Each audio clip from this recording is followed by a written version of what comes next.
gun. I thought it was fake, and I thought he was just using it to scare her. He grabbed Mom by the hair, and I started running down the stairs when I heard the shot.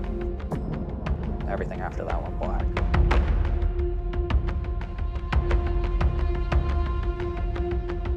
I think she knew what was going to happen eventually. I think she knew that she was signing her own death warrant at that point because he threatened it all the time.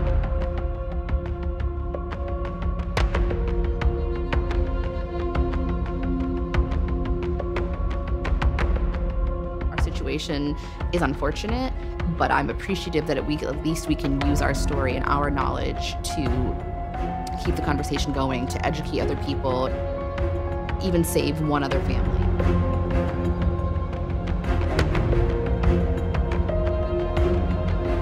Growing up in the house in Terryville was an interesting experience. To me, it represents the classic, things aren't always what they appear. We lived in a big, beautiful house that my mom and Scott built, but inside it was hell. It was prison. We felt like we were walking on eggshells all the time. We were scared and on alert.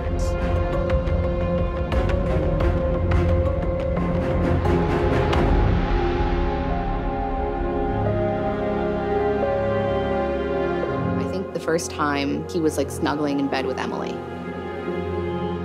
And I came in and he wanted me to get in the bed too, so I did.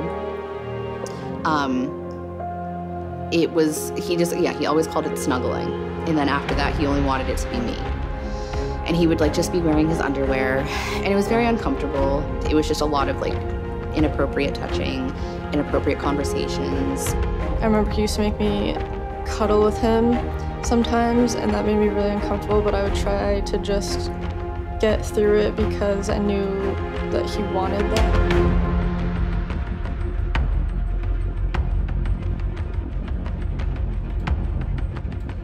I was scared of him. I always felt uncomfortable around him, very on edge all the time, but also trying to please him so that he would like me more and treat me better. I know that the verbal abuse was always there, and it got worse and worse over time. The physical abuse, I want to say, started around shortly after Emily was born. I know from having been told that the first physical thing, he expressed dissatisfaction with the marriage, and my mom said, well, when the kids graduate, then we'll just get a divorce. And he took her into the bedroom and strangled her, and she thought that was she was gonna die.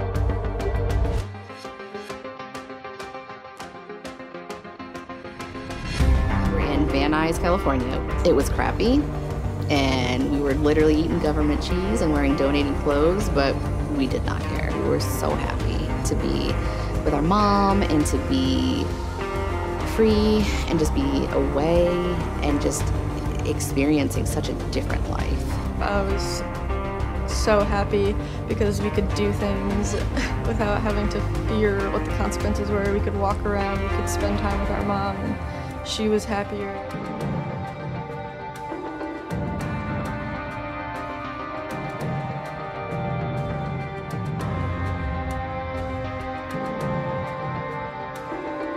I just remember being on the couch and my mom was standing in the doorway of the kitchen and seeing my dad seemingly appear out of nowhere. Next thing I know, he just grabbed her hair.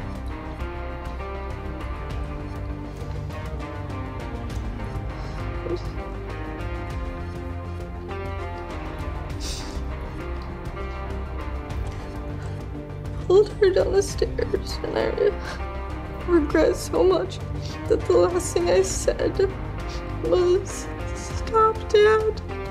I love you."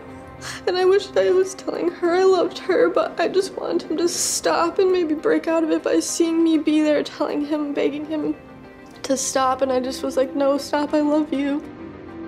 I went to run after them. I heard the shot. Everything after that went black.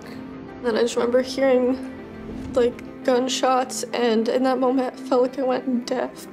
It was just ringing in my ears, and I was screaming, but I couldn't hear anything. I saw her at the bottom of the stairs. She had slid all the way down. I don't know where on the stairs he pulled the trigger, but her head was like at the bottom, her feet were like halfway up. That's an image that still haunts me to this day. There are times, doesn't matter if I'm stressed or not, I'll just randomly flash back to that moment.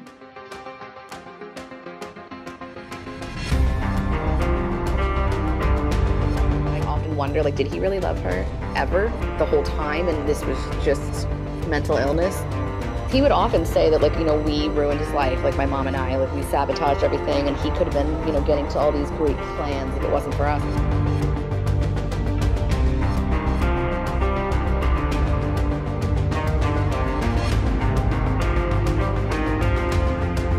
Jennifer's law is now being considered at the state capitol.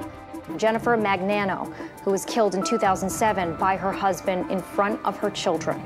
The law would expand the definition of domestic violence to include coercive control. Coercive control hurts more and lasts longer than physical. It's the kind of thing that leaves invisible scars. And it's like it could be happening to your best friend and you don't know. You're not gonna see a black eye. You're not gonna see bruises. You can see it in behaviors and stuff, but people need to be properly trained. Judges, officers, people that work at shelters, there just needs to be more knowledge.